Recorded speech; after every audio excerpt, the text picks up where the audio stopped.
pagi, Jemaat GKJ Mergangsan yang terkasih. Kembali kita berjumpa dalam Lentera GKJ Mergangsan pada hari ini.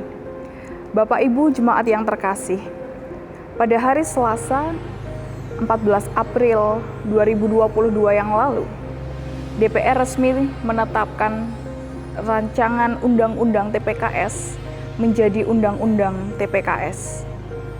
Undang-undang ini diharapkan dapat menjadi payung hukum untuk melindungi segala korban pelecehan dan kekerasan seksual yang ada di Indonesia. Disahkannya rancangan undang-undang ini yang kemudian menjadi undang-undang merupakan buah dari perjuangan para korban, para pembela, dan para aktivis perempuan yang telah mereka lakukan sejak 10 tahun yang lalu. Bapak Ibu, 10 tahun bukanlah jangka waktu yang pendek. 10 tahun merupakan jangka waktu yang cukup lama dan cukup melelahkan dengan berbagai lika-liku yang terjadi. Akan tetapi, para aktivis perempuan ini tidak pernah menyerah dalam memperjuangkan hak-hak korban. Disahkannya UU TPKS bukan menjadi akhir dari segalanya. Mereka harus tetap berjuang dalam menindak kasus pelecehan dan kekerasan seksual yang terjadi di Indonesia yang masih terus berlanjut hingga sampai saat ini.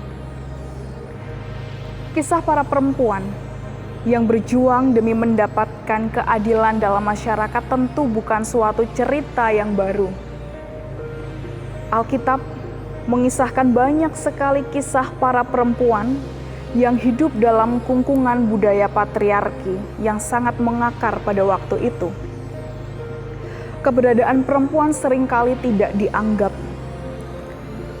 Pendapatnya seringkali tidak didengarkan dan tidak diperhitungkan.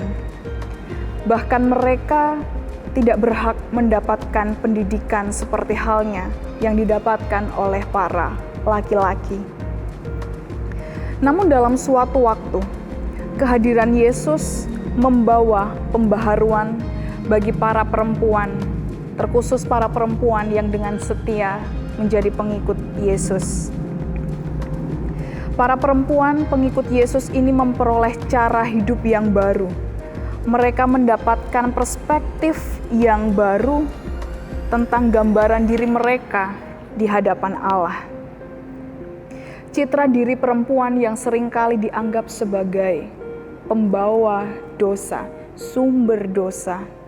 Gambaran diri mereka yang telah rusak dan tidak dianggap, telah diperbarui dan telah dinyatakan kepada mereka bahwa mereka adalah manusia yang juga berharga di hadapan Allah.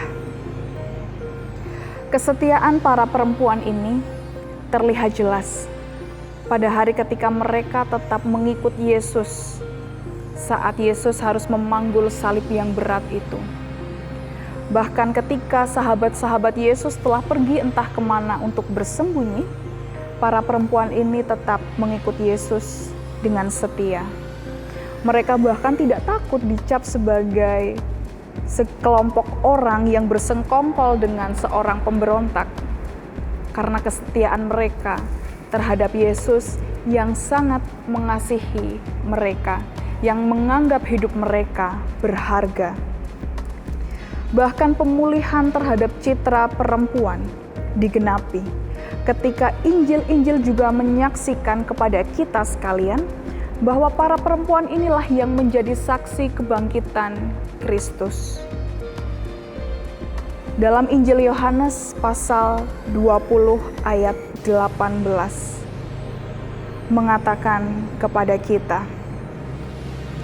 Maria Magdalena pergi dan berkata kepada murid-murid, "Aku telah melihat Tuhan," dan juga bahwa Dia yang mengatakan hal-hal itu kepadanya.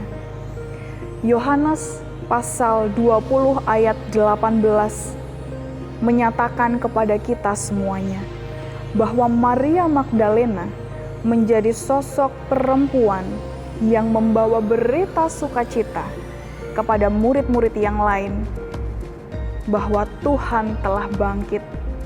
Maria Magdalena berkata kepada mereka, "Aku telah melihat Tuhan." Bapak, Ibu, dan Saudara yang terkasih, ada banyak sekali cerita tentang perjuangan para perempuan untuk mendapatkan kesetaraan dalam masyarakat. Kisah para perempuan yang berjuang untuk disahkannya RUU TPKS dan kisah para perempuan yang menjadi murid-murid Yesus yang setia itu kiranya dapat menjadi kekuatan bagi kita, para perempuan yang juga ikut berjuang dalam hidup kita masing-masing. Perempuan-perempuan masa kini yang berjuang demi keluarganya, demi anak-anaknya.